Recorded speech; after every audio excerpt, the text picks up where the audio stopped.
Alright, bud. Thanks for helping me out. This is another edition of the Cobra car. The Mustang guys, the Cobra guys, anybody bleeding your brakes. I thought of a really kind of a neat way to bleed brakes.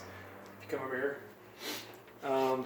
I got two Wilwood reservoirs, and they are run down here to a Cobra master cylinder, and it's boosted.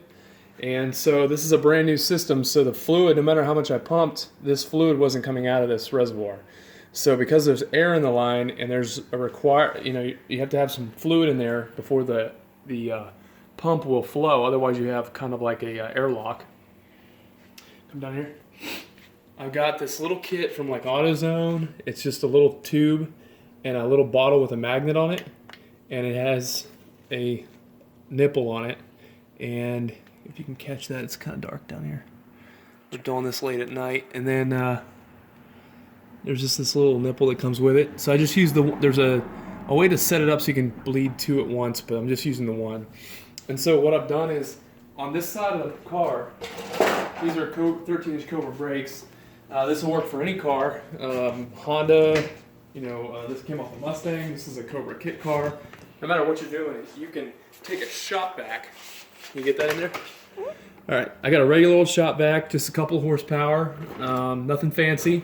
It's gonna get loud here, but I wanna talk before I turn it on. And what I'm doing is there's a little hole in the top of these little cheap bottles. I got this whole kit maybe for, I don't know, it's been a while ago, a few bucks. And this allows you to bleed your brakes by yourself. And not only that, if you completely evacuate your system, you're gonna have to start fresh from up here at the reservoir. It's got to come through the pump, then all of your new brake lines that have been run on your Cobra kit car or on your Mustang or whatever you're working on has to come down the system. It will not pump if there's an airlock in there. So what this vacuum does is, rather than go spend a lot of money on a particular tool, which will do that, there's a vacuum that's actually designed to bleed brakes. You just turn a quarter turn off your the brake nipple here at the high side of the brake, so all the fluid flows from the bottom up and get all the air out. And then this little hole in here, this is my catch can, and we'll get this to stick in there. It's just like a needle point, and it sticks down into your brake. I'm gonna turn this vacuum on and watch the fluid start coming through this line. Christian, let me know if you can see that fluid in here. Yes, sir. And I'm just trying to feel around it. You see that moving?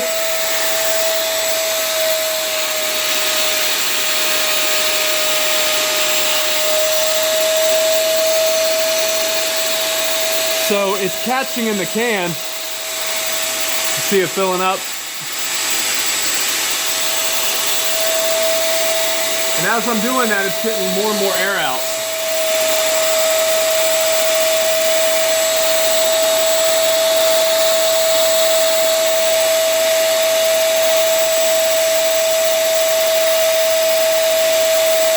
And then once you do this a couple times on each side,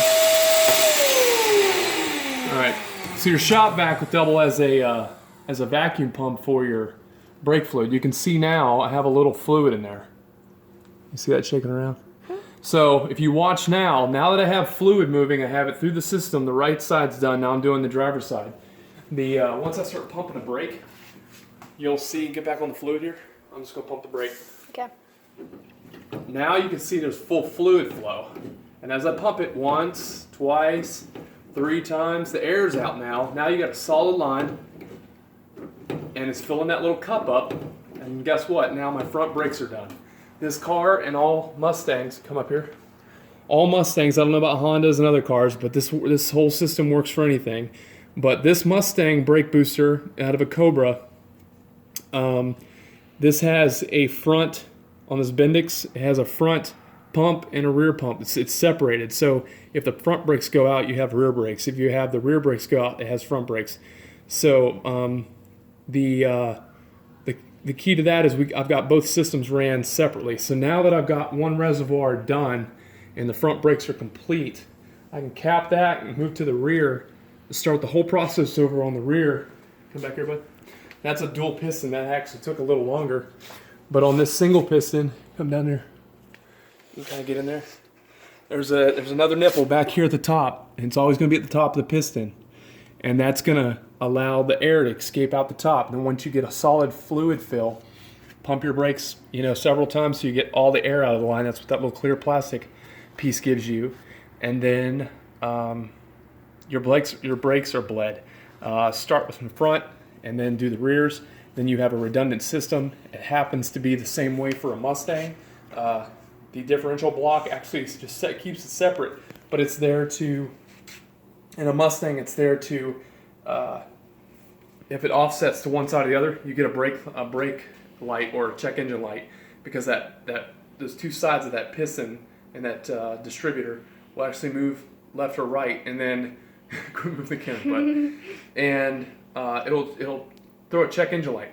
These systems on these Cobra kit cars, you can even do it to your own Mustang. You have two separate systems in that booster, and you can separate them and bleed them separately. You don't have to bleed a whole system, similar to, let me show you here. This is the stock one. Unfortunately, when you fill it up, it forces you to bleed both sides because they're combined. When you separate them with a Wilwood kit, that's in the trash. Come back here, one last shot. I got a cheap $20 piece Wilwood kit. This is $20 each. I got them for $40, $45.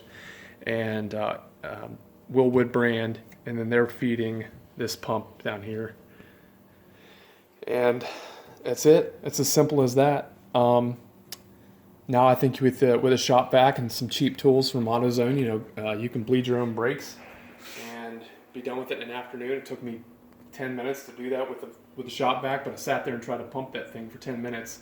So this way you can actually get the fluid flowing without any specialty tools. Hope this helps, and subscribe to my YouTube channel. Thank you. Bye.